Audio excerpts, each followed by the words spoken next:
Halo, selamat malam pemirsa TVRI dimanapun Anda berada. Berbicara terkait dengan transmigrasi, mungkin yang kita tahu dulu hanya sekedar memindahkan penduduk dari wilayah yang padat penduduk ke wilayah yang jarang penduduknya. Namun berbicara transmigrasi di bawah kepemimpinan Menteri Transmigrasi, pilihan dari Presiden Prabowo Subianto ini, transmigrasi tidak hanya sekedar memindahkan penduduk, tetapi turut serta dalam mendukung Astacita dalam mewujudkan pusat-pusat pertumbuhan ekonomi baru. Bagaimana kemudian wajah dari transmigrasi Indonesia hari ini dan apa saja kemudian tantangan yang dihadapi dalam melakukan transmigrasi, lalu bagaimana pula dampak dari transformasi transmigrasi ke depan. Nah, arah angin edisi malam hari ini bersama saya Ardianto Wijaya akan berbincang bersama dengan Menteri Transmigrasi Republik Indonesia, Bapak Muhammad Iftitah Sulaiman Surya Nagara. Pak Iftitah, Pak Menteri, terima kasih. Sebuah kehormatan bagi Televisi Republik Indonesia Anda hadir bersama kami malam hari ini. Selamat malam Mas. Selamat malam, salam sehat tentunya. Baik. Apa kabar Pak Menteri? Alhamdulillah baik. Alhamdulillah baik. Di tengah kesibukan, terima kasih sudah menyempatkan hadir di TVRI. Tapi berbicara terkait dengan transmigrasi, seperti halnya di opening saya tadi. Ini yang kemudian harus merubah mindset Pak Menteri. Ya. Kalau dulu kita berbicara terkait dengan perpindahan penduduk dari wilayah yang padat ke wilayah yang jarang penduduknya. Tapi bagaimana dengan transmigrasi saat ini? Memang Mas Jaya, tantangan terbesar bagi kami itu adalah rebranding transmigrasi itu sendiri. Oh, menarik, rebranding ya Pak? Betul. Jadi pada saat saya beberapa kali kunjungan ke Papua misalkan, itu ketika saya menjelaskan bahwa di bawah kepemimpinan Presiden Prabowo Subianto, transmigrasi bukan lagi sekedar memindahkan penduduk, bahkan tidak ada lagi penduduk dari Jawa masuk ke Papua dalam konteks permanen begitu, ya seperti pola transmigrasi yang lama, tetapi kita akan memberdayakan masyarakat lokal. Nah itu mereka sangat senang sekali, tapi mereka mengatakan kalau bisa namanya jangan transmigrasi. Ada usulan dari masyarakat Papua. Oke. Ya kalau bisa namanya jangan transmigrasi, apalah misalkan pertumbuhan ekonomi baru dan sebagainya. Jadi saya harus menyampaikan secara jujur kepada masyarakat. Bahkan sudah saya laporkan juga kepada Bapak Presiden. Respon Presiden seperti apa, Pak Menteri? Ya, beliau menyampaikan ya itulah tantangannya. Ya. Bahkan beliau sempat menyampaikan kepada saya saya tambahkan namanya Menteri Transmigrasi dan Percepatan Kawasan Indonesia Timur begitu. Jadi beliau juga sempat terpikir itu juga supaya enggak hanya ke patok kemudian hanya transmigrasinya itu sendiri, yang di masa lalu digambarkan hanya perpindahan penduduk. Begitu. Pemerataan dari Indonesia Timur menjadi konsen Presiden artinya ya? Betul, pemerataan pembangunannya dan peningkatan kesejahteraannya. Kita tahu bahwa rata-rata angka kemiskinannya masih di atas 20%, dan ini tidak dikehendaki oleh Bapak Presiden. Bagaimana dalam konsep Undang-Undang Nomor 29 Tahun 2009 itu dijelaskan fokus transmigrasi hari ini itu adalah peningkatan kesejahteraan, bukan lagi sekedar perpindahan penduduk. Jadi tujuannya itu begitu sebetulnya. Jadi tidak ada juga misalkan harus ada kewajiban memindahkan dari satu daerah di Jawa ke Papua, tidak begitu juga gitu. Bahkan Bapak Presiden menyampaikan nanti ke depan yang dipindahkan itu anak-anak muda, terus kemudian yang bisa memberikan wawasan, pengetahuan, dan sebagainya, supaya kawasan itu betul-betul bisa tumbuh. Oleh karena itu kami hari ini datang dengan gagasan baru, Transmigrasi Patriot, bagaimana mendistribusikan SDM-SDM unggul, ya, jadi tidak permanen di sana, tapi mereka semacam stimulus, begitu. Sama seperti fungsi APBN sebetulnya. APBN itu kalau lihat dari PDB kita kan hanya 16%. Ya. Sisanya itu adalah kegiatan ekonomi masyarakat. Nah inilah yang kami harapkan bahwa SDM-SDM unggul ini juga ikut memberdayakan masyarakat lokal setempat sesuai dengan potensinya masing-masing.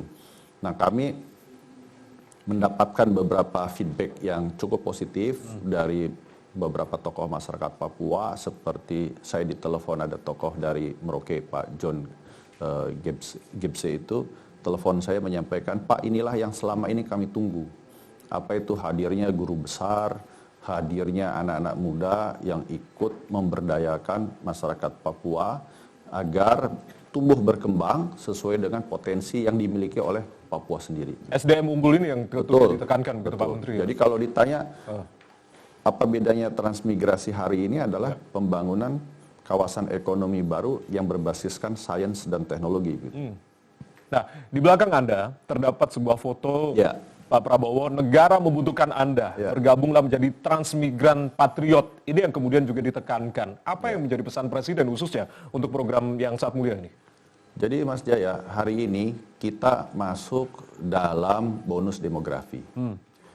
Angka produktivitas kita 70%. Kalau misalkan ini tidak kita manfaatkan dengan sebaik-baiknya, maka masa emas ini akan lewat begitu saja. 2045 ya? Betul. Bahkan bisa menjadi ketegangan sosial. Karena banyaknya angka pengangguran, terus nanti hari tuanya nggak punya tabungan. Bahasanya begitu. Nah, tapi kalau dari sekarang kita manfaatkan anak-anak muda ini dengan karya pengabdian, kita berikan wadahnya, harapan kita maka akan lebih banyak lapangan kerja terbuka, sehingga pertumbuhan ekonomi bisa sangat meningkat. Dulu kita sudah punya benchmark sebetulnya. Dulu waktu awal-awal kita berdiskusi begitu, salah satu benchmark misalkan Singapura. Singapura itu tidak punya sumber daya, tetapi dia bisa negara sangat kaya sekarang ini. GDP-nya di atas 93.000 US dollar. Nah, kemudian ada debat. Debatnya apa? Ya, masyarakat Singapura sedikit, negaranya juga negara kecil. Nah, kemarin kami diberikan semacam wadah dari pemerintah Tiongkok, dibiayai oleh pemerintah Tiongkok untuk datang mengunjungi salah satu kawasan transmigrasi di Yichang di Tiongkok. Itu mereka memindahkan 1,3 juta orang untuk relokasi karena ada pembangunan PLTA begitu di Sungai Yichang, ya. Itu mereka bisa lebih banyak membuka lapangan kerja.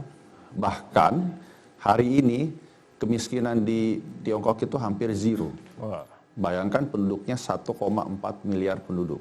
Maka saya sering sampaikan kepada para pegawai transmigrasi, kita sebagai bangsa Indonesia yang penduduknya 280 juta lebih, ada alasan apa lagi untuk mengurangi kemiskinan itu? Nah, konsepnya apa? Sebetulnya konsep yang dilakukan oleh pemerintah Tiongkok sama seperti konsep transmigrasi yang hari ini dijalankan oleh Bapak Presiden. Apa itu? Pertama, melihat dulu potensi-potensi ekonomi yang ada di wilayah Indonesia. Kemudian mengundang para investor untuk mengelola lahan tersebut, tetapi pemilik tanahnya tetap negara. Pemilik tanahnya tetap masyarakat. Masyarakatnya dikonsolidasikan dalam satu kawasan permukiman yang terintegrasi. Di situ ada sekolahnya, ada kesehatannya, ada ekonominya. Penunjang ini sangat penting artinya. Betul. Integrasi ini. Jadi tidak ada lagi nanti cerita anak SD harus jalan 13 km untuk menuju ke sekolahnya dan sebagainya, melewati jembatan tali satu dan sebagainya, karena sekolahnya dekat dengan tempat tinggalnya. Inilah yang kita ingin fokuskan di sana. Nah, kemudian nanti mereka juga akan sebagai tenaga kerja dari industri itu. Di beberapa tempat kita sudah bukan lagi bicara hanya sekedar konsep, tapi di kawasan transmigrasi Melolo Sumba Timur misalkan, itu ada perkebunan tebu yang diproyeksikan akan lebih dari 21.000 hektar. Sekarang sudah sekitar 4.000 hektar. 1.000 hektarnya diantaranya itu menggunakan lahan transmigrasi. Itu membuka lapangan kerja 4.400 tenaga kerja, di mana 80%-nya adalah masyarakat lokal, termasuk para transmigran. Nah, konsep inilah yang ingin kita bawa ke depan.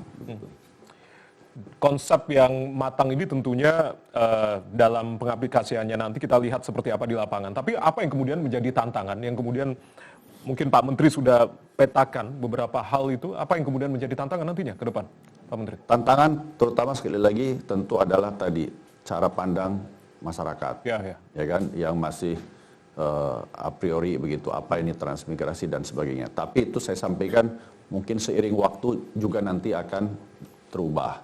Paling tidak kami sekarang sangat welcome dari dunia kampus. Mereka ikut engage. Mereka juga ingin tidak hanya menara gading. Mereka ingin berdampak. Mereka ingin memberikan manfaat untuk masyarakat. Dan kita memberikan wadahnya, kita memberikan ruangnya. Sehingga dari dunia kampus itu ada semacam gairah juga untuk ikut mengabdikan dirinya di masyarakat melalui kawasan-kawasan transmigrasi tadi. Tantangan terbesar setelah itu adalah masalah lahan. Masalah lahan. Nah, kami kan bergeraknya itu satu lahan, kemudian yang kedua manusianya, kemudian yang ketiga adalah masalah teknologi, produktivitas. Dalam konteks lahan tadi, itu sekarang ini kan kami sedang melakukan inventarisasi. Sebetulnya berapa sih lahan yang masih bisa kita produktifkan? Karena dalam catatan kami ada sekitar 525.000 hektar yang saat ini masih bisa kita manfaatkan. Dari total yang kami kelola itu 3,1 juta hektar HPL transmigrasi. Tapi ini juga tidak mudah dan membutuhkan anggaran yang cukup besar dan kerja yang cukup besar pula. Nah, karena banyak sekali yang tumpang tindih, kemudian yang ditinggalkan. Nah, ini yang sedang kami coba inventarisasi. Nah, rencananya kalau misalkan itu sudah kami lakukan inventarisasi, kemudian kami lakukan digitalisasi. Sehingga nanti siapapun yang ingin memanfaatkan lahan itu dari dunia usaha utamanya, itu nanti bisa lakukan kerjasama dengan masyarakat lokal dan transmigran setempat. Sehingga tidak perlu lagi si investornya ini mencari atau mendatangkan orang dari luar. Itulah masuk tahap yang kedua, SDM-nya, manusianya. Nah, disinilah nanti transmigrasi ikut meningkatkan kapasitas si para transmigran itu agar bisa terserap oleh lapangan kerja dari lapangan kerja yang disediakan oleh industri. Nah, kami juga saat ini sudah mencoba untuk berbicara dengan berbagai macam investor dan mereka sangat antusias. Hanya sekarang masuk yang tantangan ketiga, regulasinya. Regulasinya, ini yang kemudian menjadi PR ini. Betul, regulasinya kami sedang perbaiki semua. Jadi banyak sekali permen-permen yang kami ubah, termasuk insya Allah tahun depan kami juga sudah ajukan kepada Menteri Hukum dengan DPR agar mengubah undang-undangnya itu sendiri. Jadi banyak sekali pasal-pasal di dalam undang-undang ketransmigrasian yang menurut kami perlu lakukan adjustment. Seperti contoh misalkan, kami sekarang ini mencoba untuk mengajukan satu usulan agar para transmigran itu tidak lagi diberikan lahan usaha secara perorangan. Jadi lahan usahanya itu kami inginkan lakukan secara komunal. Secara komunal? Betul. Alasannya Pak Menteri? Ingat pasal 33 ya, ayat 1. Yang sering ditekankan oleh Presiden Prabowo. Betul, perekonomian kita disusun atas dasar asas kekeluargaan. Kebanyakan kalau diberikan individualis, itu nanti mohon maaf suka ada predator. Yang kuat dia makan yang lemah. Gitu. Sehingga tujuan dari perekonomian sesuai dengan pasal 33 itu sendiri tidak tercapai, berkeadilan dan sebagainya. Nah, kita ingin bagaimana negara membimbing masyarakat ya, ditingkatkan kapasitas manusianya, sementara lahannya juga kita berikan kepada mereka secara komunal. Sehingga tidak ada lagi misalkan yang ketinggalan. Jadi kalau misalkan mereka ingin lahan itu dimanfaatkan secara komunal, itu akan baik bagi semuanya begitu. Baik. Menarik, sangat luar biasa. Kita dukung secara penuh kemudian program-program yang sangat luar biasa, termasuk salah satunya transmigrasi Patriot. Tapi berbicara terkait dengan capaian selama setahun ini, Pak Menteri, apa saja yang kemudian sudah dicapai Kementerian Anda? Kalau bicara capaian, mungkin ya belum bisa sangat dirasakan secara nyata. Dalam konteks nanti takutnya self claim ya. Tapi kalau misalkan contoh kita sudah bangun 177 jalan kilometer ya 177 km jalan. Terus kemudian kita bangun 540 toilet di 154 kawasan transmigrasi. Yang tadinya itu, mohon maaf sekali, saya kunjung ke Manggarai Barat, itu ada satu toilet yang mohon maaf ya jorok sekali, kemudian ada 154 orang yang menggunakannya satu toilet. Terus kemudian airnya juga kotor dan sebagainya. Kemudian saya baru menjabat beberapa hari gitu, saya dapat banyak masukan, Pak, ini kondisi sekolah kami, toilet kami, pokoknya nggak mengenaskan lah gitu. Oleh karena itu saya sampaikan, kami mengelola 154 kawasan transmigrasi, saya sampaikan kita harus punya program yang dinikmati oleh seluruh masyarakat yang ada di kawasan 154 kawasan transmigrasi tersebut. Atau salah satunya adalah bangun 3 sampai 5 toilet di setiap kawasan transmigrasi. Ya, dan itu sudah dirasakan, rencananya insya Allah bulan Januari kita resmikan penggunaannya seluruhnya, termasuk renovasi sekolah. Nah, kadang-kadang begini, kok transmigrasi ngurusin renovasi sekolah dan sebagainya begitu. Ini yang kadang-kadang juga tidak dipahami oleh banyak pihak begitu, bahwa kami ini sebetulnya urusan terintegrasi, mengurusi banyak hal. Makanya salah satu aturan tertua tentang transmigrasi itu adalah Perpu nomor 29 tahun 60. Bunyinya di situ, transmigrasi tidak bisa berdiri sendiri. Maka dulu ada namanya Dewan Pertimbangan Transmigrasi yang diketuai oleh Menteri Transmigrasi. Anggotanya itu ada Menteri PU, Menteri Tenaga Kerja, Menteri Veteran, Menteri Buruh, Menteri Dalam Negeri, Menteri Agraria, dan menteri-menteri lainnya. Jadi memang tentu akan ada singgungan begitu loh. Jadi kalau misalkan ada masyarakat transmigrasi mengeluhkan soal fasilitas sekolah yang mungkin belum tersentuh oleh Kementerian Pendidikan dasar dan menengah, ya tugas tanggung jawab kami juga untuk ikut membantu mengurusinya begitu. Kolaborasi antar kementerian lembaga tentunya Pak Menteri. Betul. Jadi kita tidak lagi mengambil kredit siapa yang harus melakukan, tetapi bagaimana kita, Pak, kalau yang untuk sana biar kami misalkan. Jadi memang ada hal-hal yang seperti itu. Kemudian beberapa hal, tahun ini juga kami memberangkatkan sekitar 1.300 lebih para transmigran. Itu 93%-nya adalah lokal. Ya, jadi kita fokus ke masyarakat lokal. Baru ada sekitar 95 orang itu pendatang dari Jawa maupun dari Lampung. Jadi ini menarik. Lampung dulu adalah daerah tujuan transmigran. Betul. Hari ini sudah daerah asal. Daerah asal sekarang. Sekarang ini sudah daerah asal. Jadi tahun ini Lampung menjadi daerah asal. Dan yang dari Jawa dan Lampung ini diberangkatkan ke Sulawesi melalui program KSAD, kerjasama antar daerah. Jadi sekarang ini Mas Jaya, tidak bisa lagi kami pusat asal menyebarkan orang. Tidak boleh lagi. Nah, tetapi harus ada permintaan dari daerah setempat. Daerah setempat artinya. Nah, kenapa diminta? Karena di sana mereka mungkin butuh masyarakat yang ahli dalam bidang pertanian. Jadi beberapa tempat di Sulawesi itu yang kondisinya kurang lebih sama dengan Jawa dan Lampung, itu dimintakan ke sana untuk ikut membangun. Kemudian kami juga tahun ini ya itu meningkatkan kualitas rumah. Sebagai contoh, hari ini dilakukan di Rempang.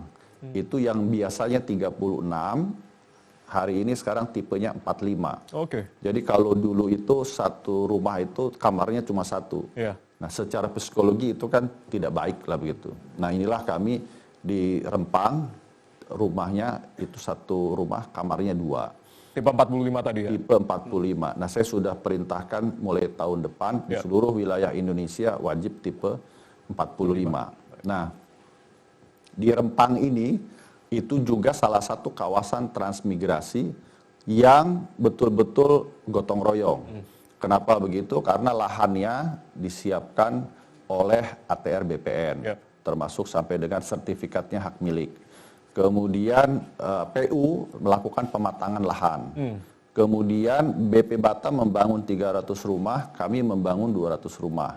Kami juga membangun SD-nya. Terus kemudian kami membangun sarana-sarana prasarana lainnya, termasuk KKP itu juga membangun kampung nelayan. Kampung nelayan. Betul. Terus kami juga memberikan bantuan berupa kapal-kapal laut. Jadi ini adalah salah satu bentuk kolaborasi sinergi kementerian dan lembaga di dalam membangun kawasan transmigrasi. Ini juga menjadi salah satu pilot project kami yang nanti ke depan itu akan kami kembangkan utamanya di kawasan Indonesia Timur.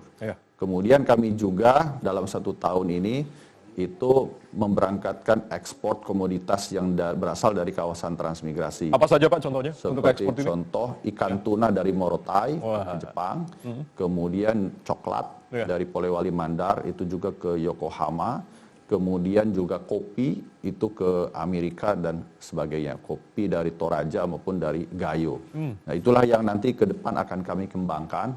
Bahkan sebetulnya tadi ya berbicara relevansi transmigrasi. Itu saya pernah ditanya oleh salah satu mahasiswi di Tiongkok, Pak, apa relevansinya transmigrasi bagi kami? Kami ini maksudnya orang-orang Tiongkok. Saya sampaikan, kamu suka durian tidak? Dia bilang sangat suka. Nah coba tanam durian di Tiongkok, ya kan? Berhasil atau tidak ya? Dia ketawa ya kan, karena sangat sulit untuk menanam durian di Tiongkok. Sementara konsumsi durian bagi masyarakat Tiongkok itu adalah 115 triliun rupiah per tahun. Dan Tiongkok sendiri mulai menyadari bahwa selama ini import durian dari Thailand itu kok berbeda. Setelah ditelusuri ternyata Thailand menampung yang dari Sulawesi. Makanya sekarang Tiongkok langsung bekerja sama dengan kami untuk import durian dari Sulawesi. Wah, ini potensi yang bisa dimaksimalkan artinya. Betul, ada kawasan transmigrasi Parigi Motong yang ada di Sulawesi Tengah, itu yang sedang kami coba kembangkan sebagai komoditas unggulan durian untuk dikirim langsung ke Tiongkok. Belum lagi misalkan kelapa. Kelapa itu kebutuhannya masyarakat Tiongkok, rakyat Tiongkok itu sekitar 120 triliun rupiah per tahun, sekitar 4 miliar butir kelapa. Jadi mereka sangat suka sekali kelapa, tapi di Tiongkok sendiri hanya bisa ditanam di Pulau Hainan, di Provinsi Hainan. Nah, oleh karena itu mereka harus import lebih dari 3 miliar butir. Oleh karena itu kami sekarang ini sedang siapkan seperti Halmahera Utara, itu untuk menjadi kawasan-kawasan komoditas unggulan yang bisa dikirim komoditasnya ke luar negeri. Luar biasa. Banyak hal kemudian karena sebagai generasi milenial mungkin Gen Z ini tidak relate itu. Dulu mungkin zaman Orde Baru kita mengapalkan salah satu menterinya adalah kan Menteri Transmigrasi. 25 tahun setelah itu hadir kembali begitu di pemerintahan Presiden Prabowo. Artinya berbicara transmigrasi tidak hanya memindahkan penduduk, tapi itu tadi mindset kita harus berubah. Banyak hal kemudian harus dikolaborasikan dengan Kementerian Transmigrasi. Usai jeda kita masih akan membahas masih bersama dengan Menteri Transmigrasi Republik Indonesia. Kami kembali saat lagi, tetaplah bersama kami di Arah Angin TVRI.